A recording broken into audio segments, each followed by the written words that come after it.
Muy buenas tardes, amados hermanos y amigos, que el Señor les continúe bendiciendo de una manera muy especial en esta tarde tan maravillosa del día 13 de diciembre del año 2020, el año de plenitud divina en el que moramos bajo la gloria de nuestro Dios. Una vez más queremos darle gracias al Señor por el privilegio que Él nos da de poder estar juntos en esta tarde para seguir estudiando la palabra del Señor. Dios nos ha dado la oportunidad hace un tiempo atrás de poder empezar el estudio del libro de los Hechos, y eso es lo que hemos hecho, y ya estamos en el capítulo número 7 del libro de los Hechos, y estamos extrayendo de él verdades maravillosas. La semana pasada estuvimos hablando acerca de Esteban, cómo el Señor utilizó a Esteban para hacer milagros y maravillas allí en la sinagoga de los libertos. Y hoy entonces vamos a continuar viendo la defensa larga y detallada de Esteban. Es nuestro tema para el día de hoy. Vamos a tener una palabra de oración. Padre, en el nombre precioso de nuestro Señor Jesucristo, muchísimas gracias por el privilegio que tú nos das de juntos poder estudiar tu palabra. Hacemos eco de lo que dijo nuestro Señor Jesucristo, que debemos escudriñar las Escrituras porque ellas son las que dan testimonio de Él. Y nosotros queremos conocerte a ti, conocer a Jesús, conocer a tu Santo Espíritu y tu preciosa voluntad para nuestras vidas. Así que abrimos nuestros corazones para que en el día de hoy te glorifique como siempre lo has hecho en nosotros, trayendo tu divina revelación a nuestros corazones, que nos aumente el conocimiento de tu persona, de tu voluntad, pero que nos aumente también, Señor, el deseo de estar contigo, de buscarte, el deseo de amarte, de servirte, porque es realmente lo que va a hacer que nosotros podamos perseverar hasta el fin. De antemano queremos darte la honra y la gloria por todo cuanto tú nos entregues en este día. En el nombre precioso de nuestro Señor Jesucristo. Amén y amén. Bien, vamos a hablar de este tema, defensa larga y detallada de Esteban. Alrededor del mundo, a menudo el Evangelio ha venido enraizándose en lugares preparados por la sangre de mártires. Antes de que una persona dé su vida por el Evangelio, antes debe vivir por el Evangelio. Una de las maneras en que Dios prepara a sus siervos es ubicándolo en posiciones insignificantes. Su deseo de servir a Cristo se traduce en la realidad de servir a otros. Esteban fue un administrador eficaz y también un buen mensajero antes de ser mártir. Esteban fue uno de los nombrados para distribuir alimento en la iglesia primitiva, específicamente en la iglesia de Jerusalén. Desde mucho antes se desató una violenta persecución en contra de los cristianos. Existía ya ostracismo social en ese tiempo. Por lo general, los judíos que aceptaban a Jesús como el Mesías los separaban de sus familiares. Como resultado, los creyentes dependían uno del otro para su sostenimiento. Compartir casas, alimento y otros recursos era una distinción práctica y necesaria de la iglesia primitiva. A la larga, el número de los discípulos obligó a la organización del servicio. Se descuidaban a muchas personas. Empezaron las murmuraciones. Los nombrados para administrarse eligieron por su integridad, sabiduría y sensibilidad hacia Dios. Esteban, además de ser un buen administrador, también era un predicador eficaz. Cuando en el templo se tuvo que enfrentar a diferentes grupos antagónicos, la lógica de Esteban al responder era convincente. Esto se deduce de la defensa que hizo ante el concilio. Presentó un resumen de la historia judía e hizo una aplicación contundente que paralizó a sus oyentes. Durante su defensa debió tener en cuenta que dictaba su propia sentencia de muerte. Los miembros del Sanedrín no podían permitir que sus motivos malignos se pusieran al descubierto. Lo apedrearon hasta matarlo, mientras él oraba en favor de ellos. Sus palabras finales muestran cuánto se asemejó a Jesús en poco tiempo. Su muerte tendría un impacto duradero en el joven Saulo, entre paréntesis Pablo de Tarso, quien dejaría de ser el perseguidor violento de los cristianos para convertirse en el más grande de los campeones del Evangelio. Los campeones del Evangelio que la iglesia haya conocido. La vida de Esteban es un desafío continuo a todos los cristianos. Como fue el primero en morir por la fe, su sacrificio motiva a preguntar: ¿cuántos riesgos corremos al seguir a Jesús? ¿Estaríamos dispuestos a morir por Él? ¿Queremos en verdad vivir para Cristo? Esas son las preguntas que nosotros nos debemos hacer en cuanto a lo que sucedió con la vida de Esteban. En mi exposición del día de hoy voy a desarrollar dos aspectos esenciales de mi tema: defensa larga y detallada de Esteban.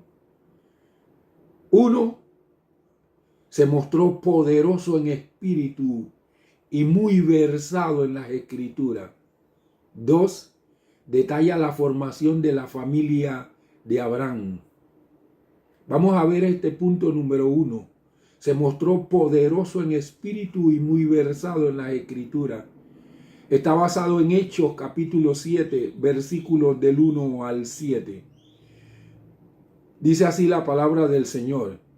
Entonces el sumo sacerdote preguntó: ¿es esto así? Y él respondió: hermanos y padre, oigan.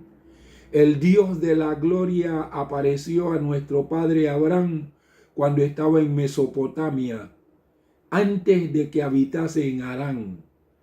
Y le dijo: sal de tu tierra y de tu parentela y vete a la tierra que te mostraré. Entonces salió de la tierra de los caldeos y habitó en Harán. Después que murió su padre, Dios le trasladó de allá a esta tierra en la cual ustedes habitan ahora. Pero no le dio heredad en ella, ni siquiera para asentar su pie, aunque prometió darla en posesión a él y a su descendencia después de él, aun cuando él no tenía hijo. Así Dios le dijo que su descendencia sería extranjera en tierra ajena y que los reducirían a esclavitud y los maltratarían por 400 años. Pero yo juzgaré a la nación a la cual sirvan, dijo Dios, y después de esto saldrán y me rendirán culto en este lugar. Amados hermanos y hermanas, la exposición de Esteban ante el Sanedrín es una defensa magistral de su fe y su testimonio como cristiano. Algunos elementos valiosos que hoy podemos considerar como dignos de imitar son: primero, recurrir a la autenticidad y veracidad de hechos históricos indiscutibles. Segundo, hacer referencia permanentes y sustentadas al texto bíblico. Tercero, contextualizar el contenido del mensaje, manteniendo la solidez histórica y apelando a la vigencia del mensaje. Finalmente, no toda defensa brillante termina con la absolución del acusado. Aquí sucede que se comete una injusticia muy grande con Esteban, y a esa situación se expone el cristiano cuando toma la decisión de mantenerse firme ante las arbitrariedad y las falsas acusaciones. Su defensa ante el Sanedrín de que no había blasfemado contra Dios ni contra Moisés. Allí estaba. La acusación era que él había blasfemado contra Dios y contra Moisés. Entonces él presenta su defensa ante el Sanedrín de que él no había blasfemado contra ninguno de los dos. Para ello hace un repaso del Antiguo Testamento y muestra que el lugar santo, o sea, Jerusalén, y la ley eran únicamente figura de futuras realidades. Escuchen esto, Esteban hizo un repaso del Antiguo Testamento y mostró que el lugar santo, o sea, Jerusalén, y la ley eran únicamente figuras futuras de realidades, con lo que se las menospreciaba, con las que no se les menospreciaba, al decir que habían de dar lugar a cosas mejores, como él lo narra en los versos del 1 al 50. El sumo sacerdote era quizás Caifás, el mismo que cuestionó y condenó antes a Jesús, según Juan 18:24. El sumo sacerdote invita a Esteban a responder a los cargos en el versículo número 1. Esteban dio inicio a una extensa exposición acerca de la relación de Israel con Dios. De la historia del Antiguo Testamento mostró que los judíos una y otra vez tras vez, rechazaron el mensaje de Dios y sus profetas, y que este concilio negó al Mesías, el Hijo de Dios. Oye, amados hermanos, Esteban, al decir esto, estaba como firmando su propia sentencia de muerte, pero estaba diciendo la verdad. Los estaba acusando a los antepasados, como dice la misma palabra de Dios, de rechazar el mensaje de Dios y de rechazar a los profetas, a quienes casi todos los mataron, los sacrificaron. Y agrega, y este concilio negó al Mesías, el Hijo de Dios. Presentó 3 puntos principales. Uno, la historia de Israel es la historia de los hechos de Dios en el mundo. 2, los hombres adoraron a Dios mucho antes que hubiera un templo, porque Dios no vive en un templo. 3, la muerte de Jesús fue un ejemplo más de la rebelión de Israel y el rechazo a Dios. No solo rechazaron el mensaje de Dios, no solo rechazaron a los profetas, sino que rechazaron al mismo Hijo del Dios viviente. Eso es lo que es el judaísmo, un rechazo al Hijo del Dios viviente. En realidad, Esteban no se defendió. En lugar de ello, tomó la ofensiva, aferrándose a la oportunidad para resumir sus enseñanzas acerca de Jesús. Esteban acusó a los líderes religiosos por fallar en obedecer las leyes de Dios, las leyes que ellos con orgullo manifestaban seguir meticulosamente. Esta fue la misma acusación que Jesús elevó en contra de ello. Cuando testificamos de Jesús, no necesitamos estar a la defensiva, sino simplemente debemos manifestar nuestra fe. Esteban comenzó diciendo: varones, hermanos y padres, oíd. No les halaga, pero les da los títulos respetuosos que les corresponden.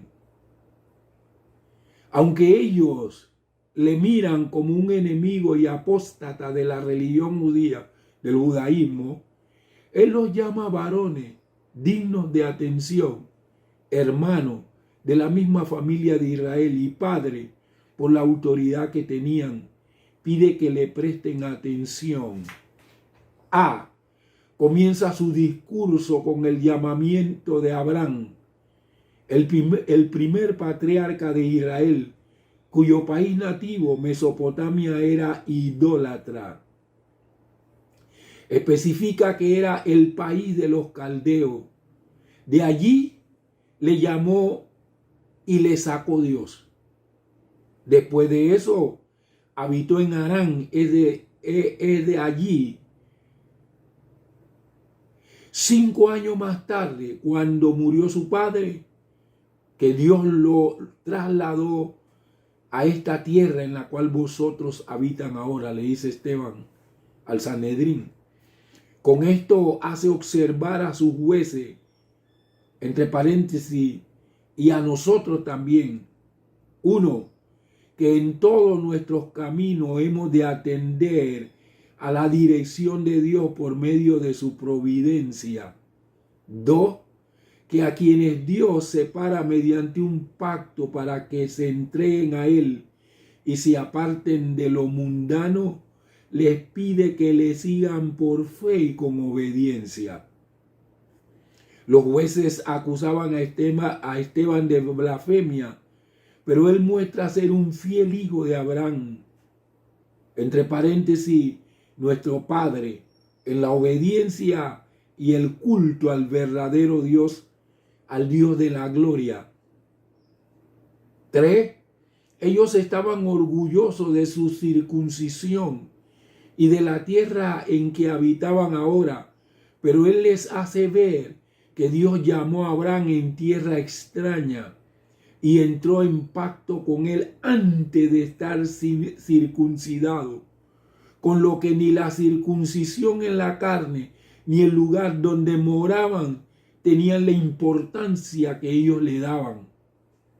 Ve, los muchos años durante los que Abraham y su descendencia anduvieron sin rumbo fijo tras su salida de Ur de los Caldeos. Dios le prometió que se la daría, la tierra, entre paréntesis, en posesión a él y a su descendencia después de él. Pero, 1, cuando no tenía ningún hijo y tardó muchos años en tenerlo de Sara. 2, él fue extranjero en la tierra, pues Dios no le dio herencia en ella, ni aún para asentar un pie. 3, también su posteridad será extranjera en tierra ajena, hasta que pasen 400 años, durante los cuales los israelitas serían maltratados. Esteban cuenta así, en números redondos, desde el nacimiento de Isaac hasta la salida de los israelitas de Egipto. Pues el apóstol Pablo aclara en Gálatas 3:17 que pasaron 430 años desde la promesa hecha a Abraham hasta que fue dada la ley en el Sinaí. Las promesas de Dios, aunque caminen despacio, llegan seguras y a su debido tiempo. C. Veamos ahora cómo sirve todo esto al objetivo que se propone Esteban en su discurso. 1.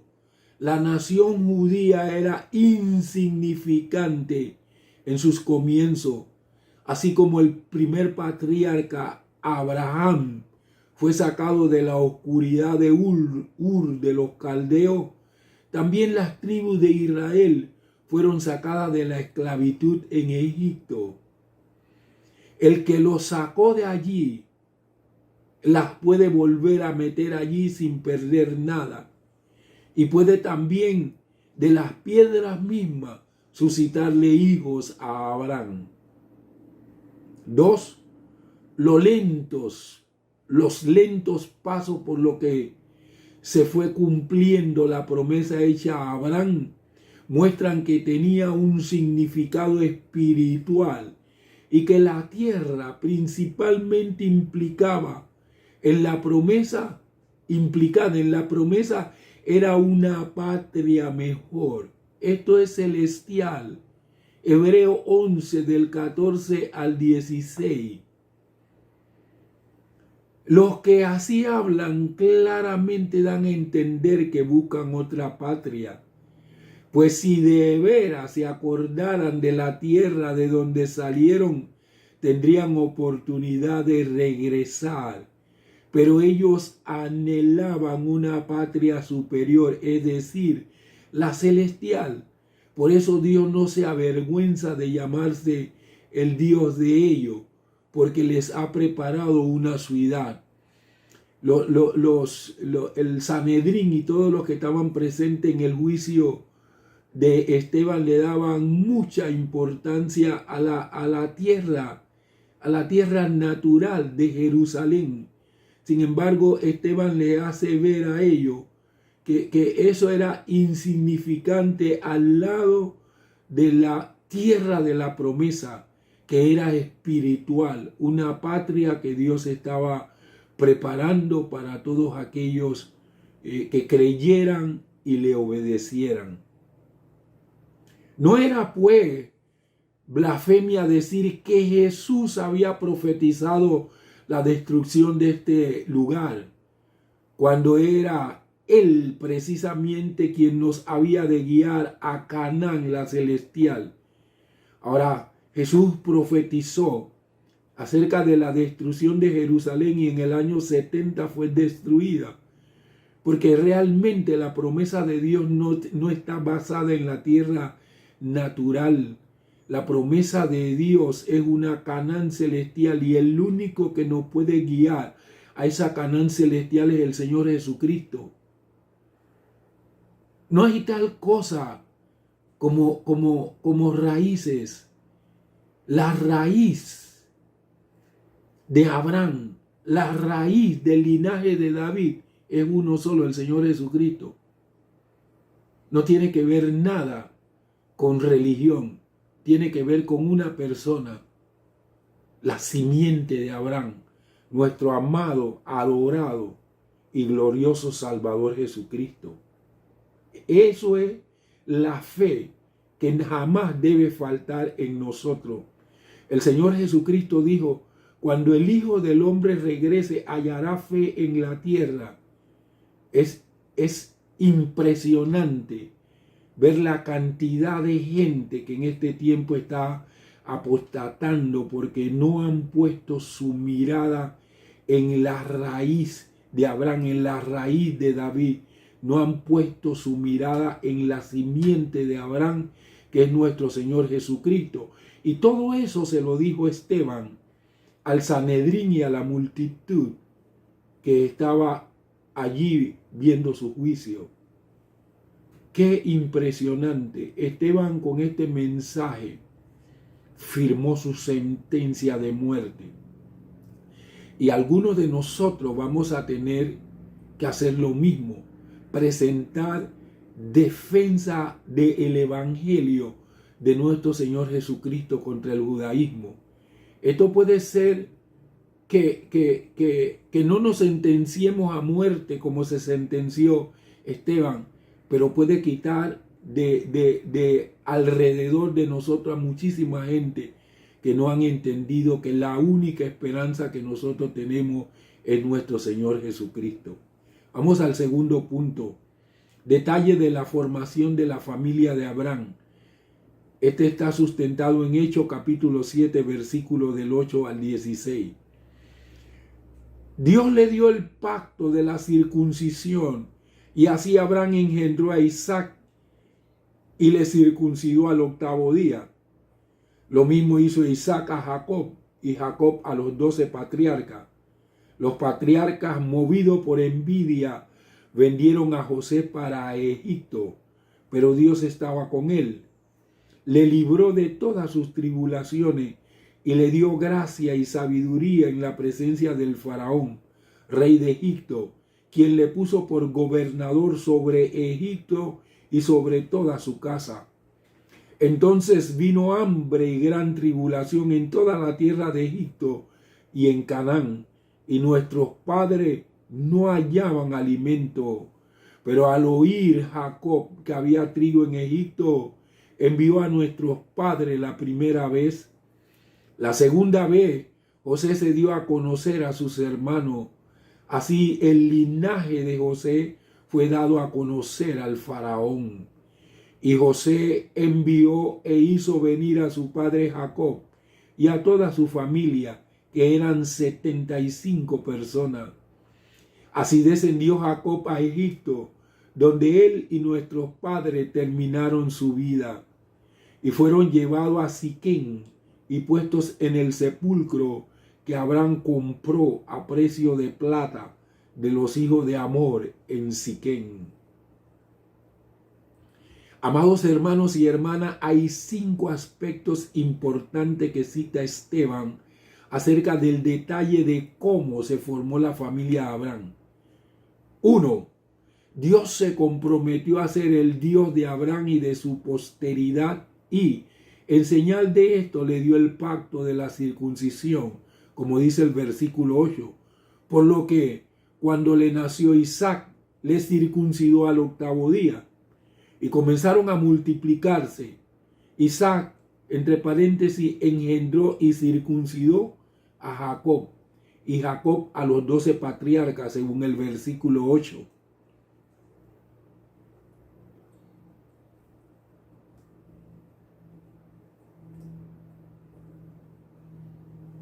Dos, los hermanos de José le tuvieron envidia por el afecto especial que su padre le profesaba y por los sueños de supremacía que tenía, y lo vendieron para Egipto.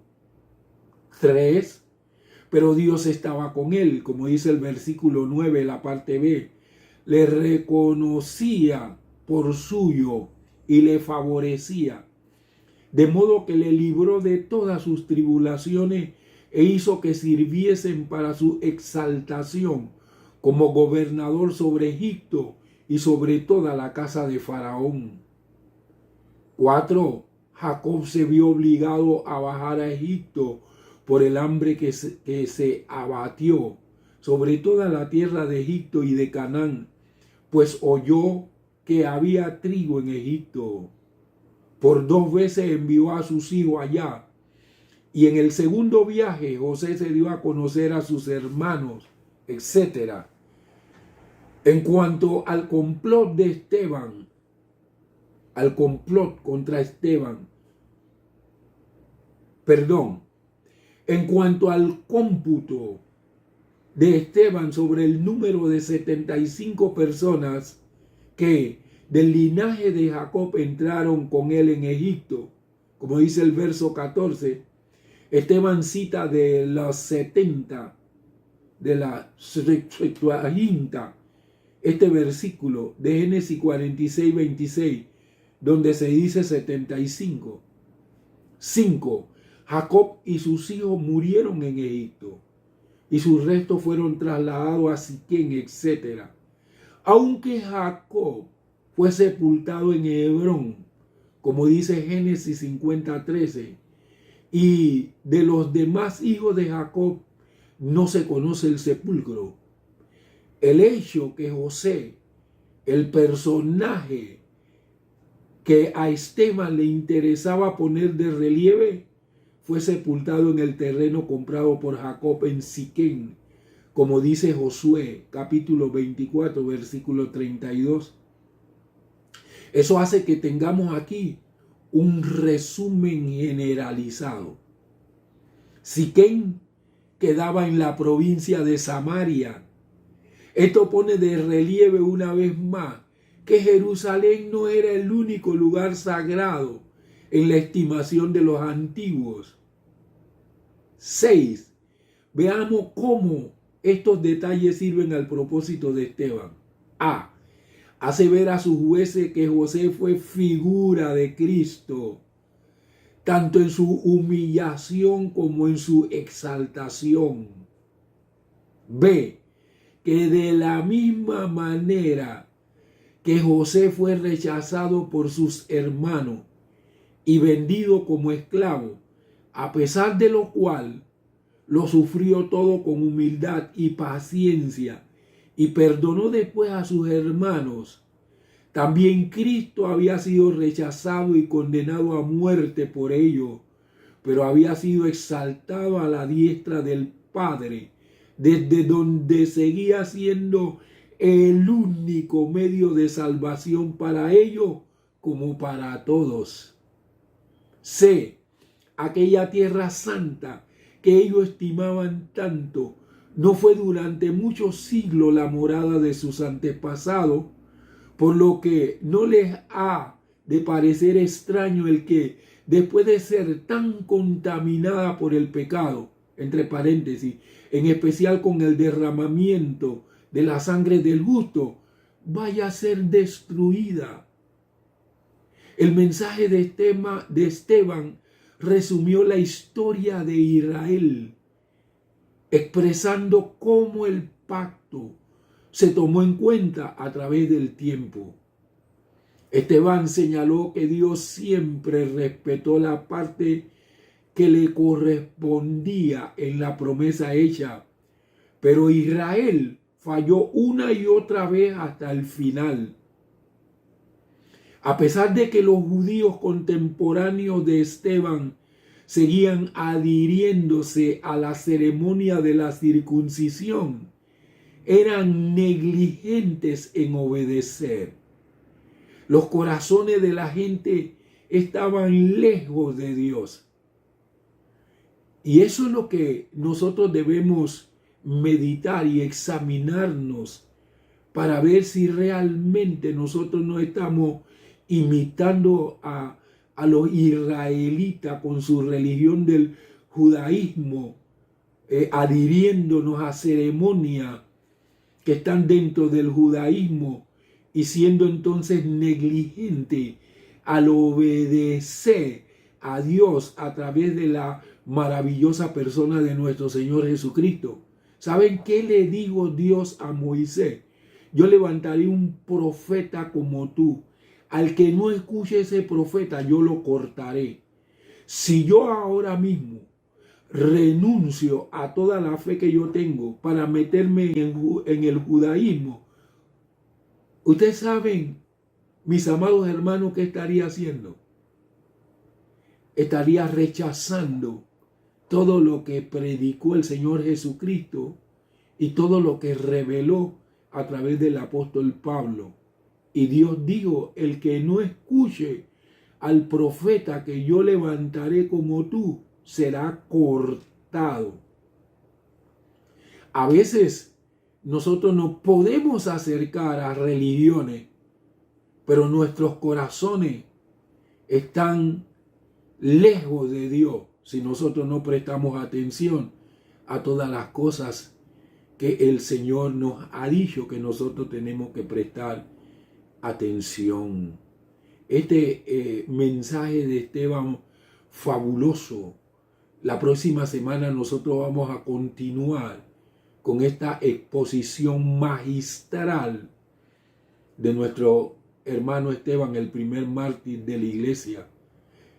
Miren, él termina diciendo aquí en esta parte de lo que estamos expresando hoy, su falta de fe, le dice a ellos, al Sanedrín, y le dice también a todos los que estaban en el juicio, su falta de fe y desobediencia significan su fallo en guardar la parte del pacto que le correspondía a ustedes. Dios ha sido fiel, le dice Esteban, en cumplir su parte, pero nosotros, a través del judaísmo, no hemos sido fieles, porque negamos a quien Él envió, el Señor Jesucristo.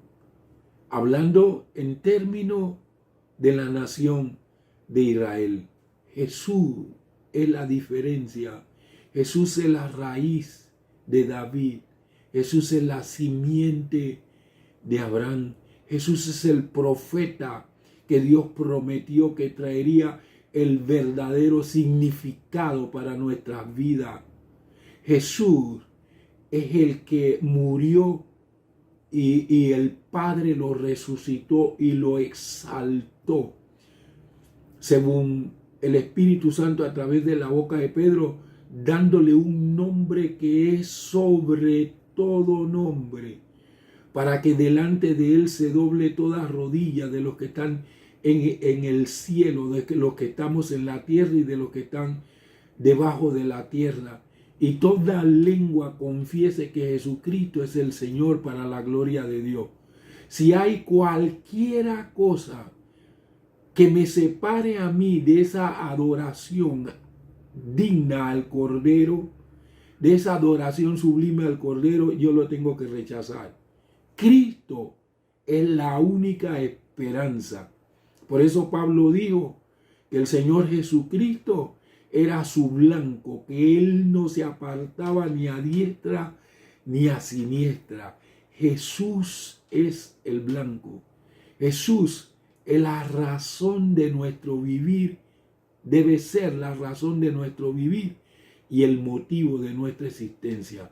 Usted no deje por ninguna razón que le hagan negar su fe en el Señor Jesucristo. Quiero concluir diciéndole que el apóstol Juan dijo: todo aquel que niega que Jesús vino en carne, que es el Hijo de Dios, el Mesías, es anticristo. Todo lo que niegue que Jesús es el Mesías, el Hijo del Dios viviente y que vino en carne, que murió por nosotros, es anticristo. Y eso es exactamente lo que nosotros estamos viendo en el día de hoy. Por diversas formas, el enemigo está tratando de quitar la relevancia que tiene nuestro Señor, Salvador, Redentor, Rey y Dios, Jesucristo.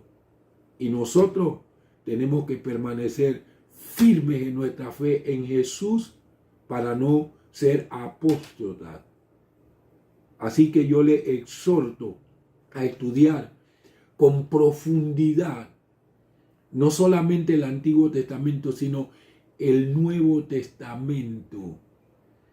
No mire solamente la sombra, mire la manifestación de lo que era esa sombra, que es la persona maravillosa de nuestro Señor Jesucristo.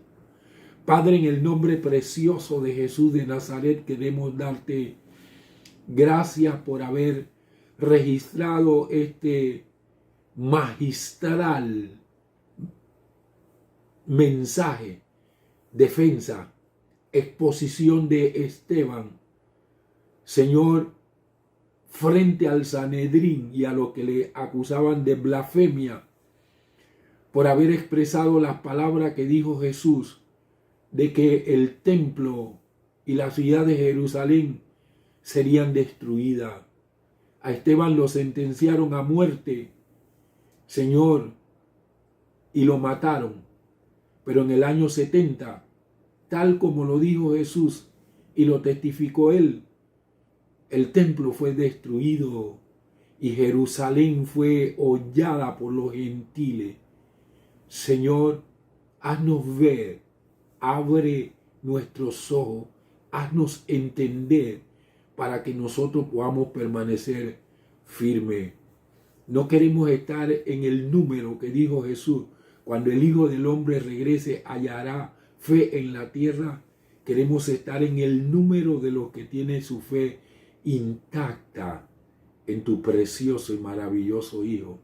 Padre, muchas gracias en el nombre precioso de nuestro Señor Jesucristo.